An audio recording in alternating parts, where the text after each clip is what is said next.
This video is about why it's actually important to read a study and not just the headlines. Marco says, Europeans have 12% Mongol ancestry. That's a large percentage. The point Marco is trying to make here is that if Europeans are already significantly mixed, why does further admixture and immigration into the West from non-whites matter? Where did you get this information, Marco? Well, you got it from a few headlines without even actually opening the website, because if you actually try to open this website, it is behind a paywall. So the article, well, the headline, whatever, says Europeans have about 12% Mongol ancestry. It's pretty cut and dry, right? No. If you actually do any research and actually read the study, it's a completely different story. In overall analysis, they found that Mongolians have about 10% European ancestry, while Europeans have about 12% Mongolian ancestry. But when they excluded Finns from the analysis, the portion of Mongolian ancestry among Europeans fell. So this is not an average for Europeans. This is not even an average for Northern Europeans. So when you exclude the Finnish Question, which I suspect mainly included Sami samples, you will see that the rest of Europe ranges from about 2% to about 5%. That's a huge difference from 12%. And in that feed, I told him, I don't care if someone is 5% non-white, even up to 20% non-white, you're still overwhelmingly white. So before I finally got a chance to find the study, I finally got him to send me a screenshot from what he was referring to. And this screenshot even debunked what he was referring to. While some Northern European populations contain as much as 12% Mongolian ancestry. So this is not even an average for Northern Europeans, it's certainly not an average for Europeans. Keep in mind his original claim was that Europeans have 12% Mongol ancestry. Oh god. So before I was able to actually access the article, I had to hypothesize, who were these some Northern European populations with up to 12% Mongol ancestry? I hypothesized the Sami for good reason. I found another study which showed that their median estimate percentage was 6% East Asian ancestry and up to 13%. So that's close to the 12% number of some Northern European populations having Mongolian ancestry. Another study I found showed that the Sami people have the highest proportion of ancient Siberian ancestry. And just look at them. Okay, just look at them. In which he replies, wait, so you're using phenotypes and appearance to argue that somehow they're the most Asian of Europeans? I say yes.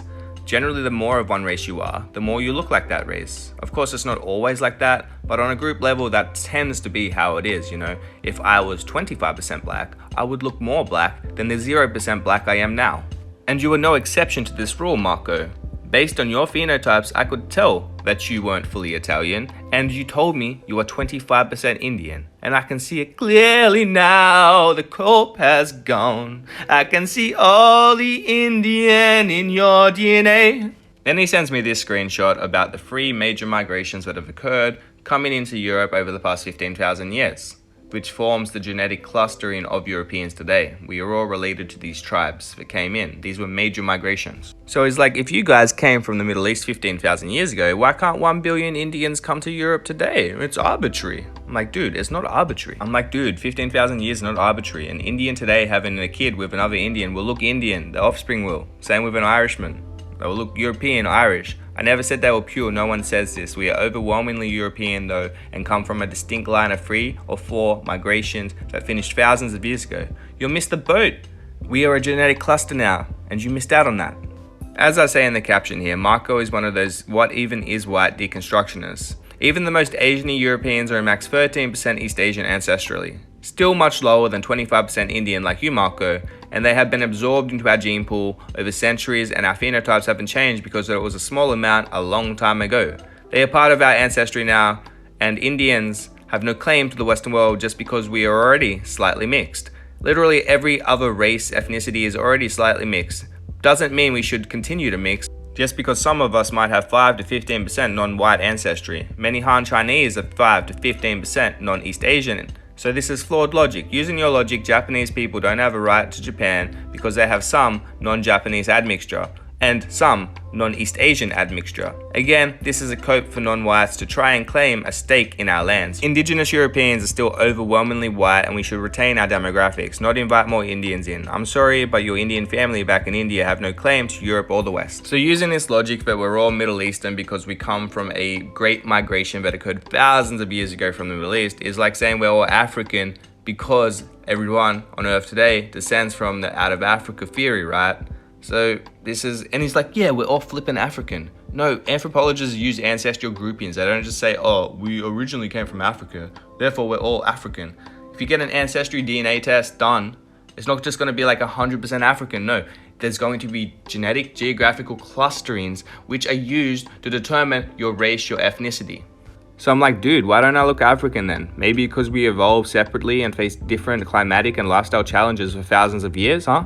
Hence why population clusters exist and why we share different genes and phenotypes. There's a reason that you look partly Indian. It's because you are partly Indian. And phenotypes tend to be a pretty good metric on determining your ancestry. I also debated Vorsh for over 1 hour. You can check that out in my playlist. It's called Vorsh Debates. I also highly recommend checking out my website, thedavinsky.com, where I cover finance. I was able to retire at the young age of 29, which was last year, and I teach my followers some tips that may help them. If you guys would like to see more debates, be sure to hit that thumbs up, drop a comment. Until next time, peace in the Middle East. Davinsky.